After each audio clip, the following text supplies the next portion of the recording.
मेरा ज़मींदार काश्तकार भरावो अस्सलाम वालेकुम। आज तुहाडे नाल गल करनी है बड़ी दिलचस्प ते बड़ी हैरान कुन ते बड़ी बाइस शर्मिंदगी वाली गल है। सिर्फ ज़मींदार भाई नहीं, साडे जेहड़े नून लीग दे भाई ने, वह भी जेहड़े PTI दे भाई ने, वह भी जेहड़े जमाते इस्लामी दे, वह भी सारे असासिया जमातां वास्ते ते खास तौर पर साडे ज़मींदार भरा जेहड़े लुटींदे न पे, जिन्हां नाल फ्रॉड हो रहा है। गल ये करनी है कि मैं अज लैन गया खाद, साडी CM पंजाब मरियम नवाज शरीफ साहिबा दा कार्ड है मेरे कोल, जेड़ा कि मैं अप्लाई करके लिया। ये उत्ते खाद लैन गया, मेरे सामने खाद पई है सोना यूरिया ते बब्बर शहर यूरिया। इन्हां दोवां खादां दा एक ही रेट है। अगर तुसी लैंदे हो नकद मतलब कैश दे, अगर यह जेड़ा तुहाडे उत्ते एक एहसान किया गया, एक नेकी की गई, तुहाडा साथ तुहाडा ख्याल किया गया, कार्ड तुहानूं दिता गया, बाय दे उत्ते कंट्रोल रेट उत्ते खादां मिलण दियां, दवाइयां मिलण दियां, स्प्रे मिलण दे, एवरीथिंग मिलण। अगर यह तुसी विखांदे हो ना, तो अगले जनाब तुहाडे ते फी बोरी 250 रुपया एक्स्ट्रा लैण दे, कार्ड उत्ते 4650 रुपये दी तुहानूं यह देण दे। ते जे तुसी लैंदे हो ना DAP, जे 7 स्टार या बलबरकत लैंदे हो, कैश ते लब्भे दी 11300 दी।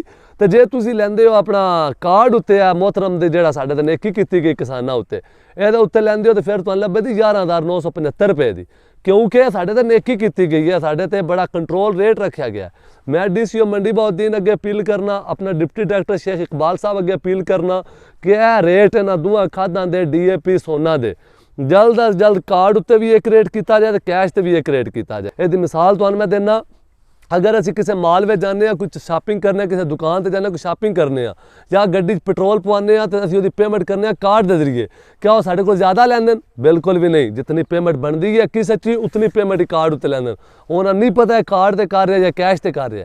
लेकिन अगर तुम उन्हें कार्ड कट के देंगे, लो जी मेरे को कैश को नहीं कार्ड ते करो, तो मोड़ना पूरी पेमेंट वो हिसाब है इस कार्ड का भी है। अगर नगद मिल रही 4400 की, तो कार्ड उत्ते भी 4400 की मिलनी चाहिए। तो दूजी गल जी आदि भी शो होंगी है भी साड़ी मशीन में 4650 रुपये की, वो निरी शोप ही होंगी है। और जैसे मसाने पर्ची देंगे ना कट के, ये उत्ते कोई नहीं लिखा होंगे भाई 2 बोरी यूरिया लईए तो वही 9300 कीमत दे रहे हैं।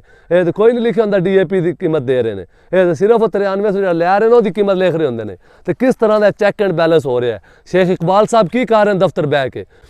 अज तारीख है 24 दिसंबर 2024। तो अज का मैं कर रहा है, मैं अज तजर्बा करके आया, इस तो पहले भी मेरे नाल गुजरी है, लेकिन मैं अपील कर रहा। एक दूजी गल वो आते ना, सोना DAP जी है कार्ड तो नहीं मिलनी, लेकिन तुहाडा तलक ज़्यादा है, तो असीं दे दें, मैं आखिर दे दियो। उस तो बाद तीजी गल आते सोना DAP तो सोना यूरिया नहीं मिलनी। तो जे सोना DAP तुसीं अलबरकत या 7 स्टार वो भी लवो तो ना कार्ड दे, वह रेट दो 11900, जो कैश लवो तो 11300, क्योंकि तुम कार्ड उत्ते लै रहे हो, एहसानमंदी उत्ते लै रहे हो। एक कसूर किदा है? एक कसूर साढ़े मौजूदा जेडे अफसरान ने, साढ़े जेडे असी जिमीदार हाँ, तो जेडे ख्वाजा बरादरान, मलक बरादरान जितने भी खादा दे रहे हो, सप्लाई कर रहे हो, उन्होंने कसूर है, स्टाक माफिया का कसूर है। बोझ किदे ते पै रहा है?